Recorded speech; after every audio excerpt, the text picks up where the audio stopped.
Wow, that was quick. We were waiting for the Zeiss Otus to be announced, and finally, the whole list of specs leaked. Let's see it together.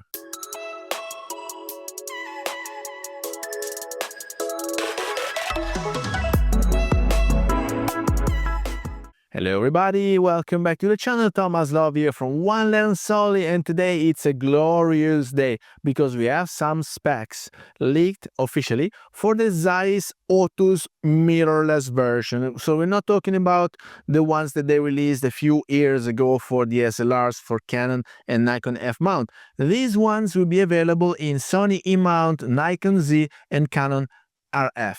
So stay tuned because these are great glasses. Zeiss has been working on this version for a few years. They finally trust mirrorless to be the new segment for photography. So all the new cameras will have these pleasing images. But let's go through the whole list of specs. I had them here.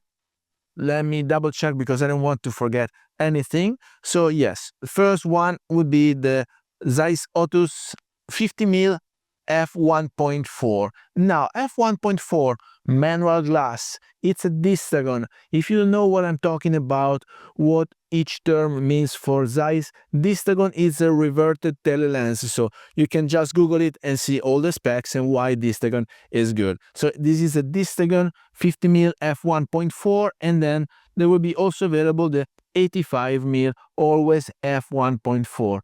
Why am I so happy? Because being manual glasses and this size, we're talking about 500-600 grams glasses compared to the 280 of my former 55mm f1.8. There was a 49mm filter diameter, but these ones are bigger and heavier, so it doesn't look like the baddies.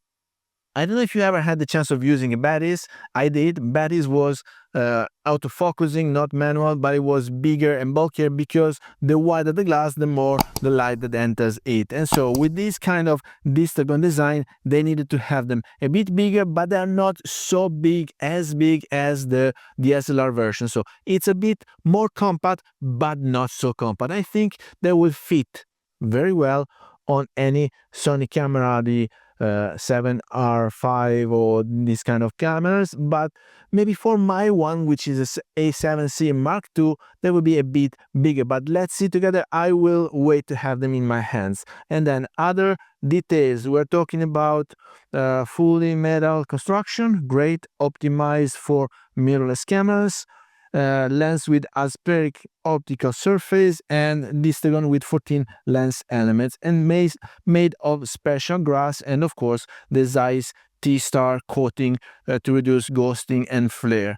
And so it's an apochromat, aberrations, everything that you need. So they will be performing in low light. There will be manual focusing. Why is this not a downside? I mean, for my humble opinion, for my workflow, manual focusing, it will affect the production, because when I'm shooting videos like that, well, manual focusing is never so precise. But if you're using them for proper camera, for proper video recording cameras, such as the Red or other brands, then you will have the focus pull. So you will have this motor, you mount the star on the outside of the frame. It's easier to show you than to explain it.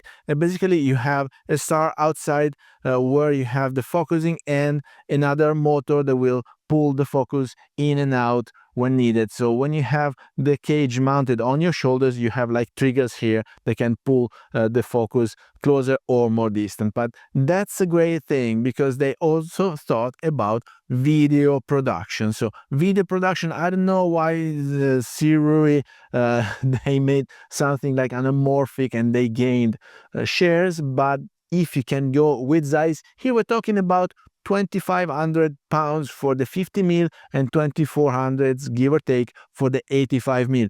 They're not as expensive as the DSLR versions. They were, give or take, 4,000, but they're not as cheap as the old mirrorless glasses. Like I paid my glass $500-600, either the 55mm or the 24-70, which I'm using right now to record this episode. So guys, stay tuned, because finger crossed these will be available soon, maybe just already this summer. We will have new Zeiss glasses to play with, and with manual focusing, either with the Nikon or with Sony. Not sure about Canon, but probably they too.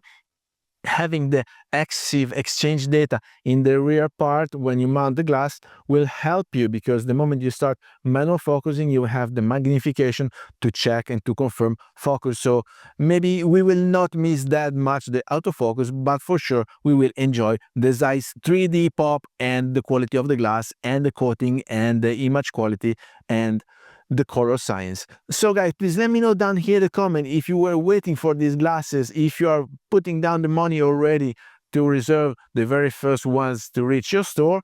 And with that, I hope you got some value out of this video. If you did, please remember to like it, share it on your social media, subscribe to the channel so you won't miss the new videos to come, and I guess I will see you later. Thank you. Bye-bye.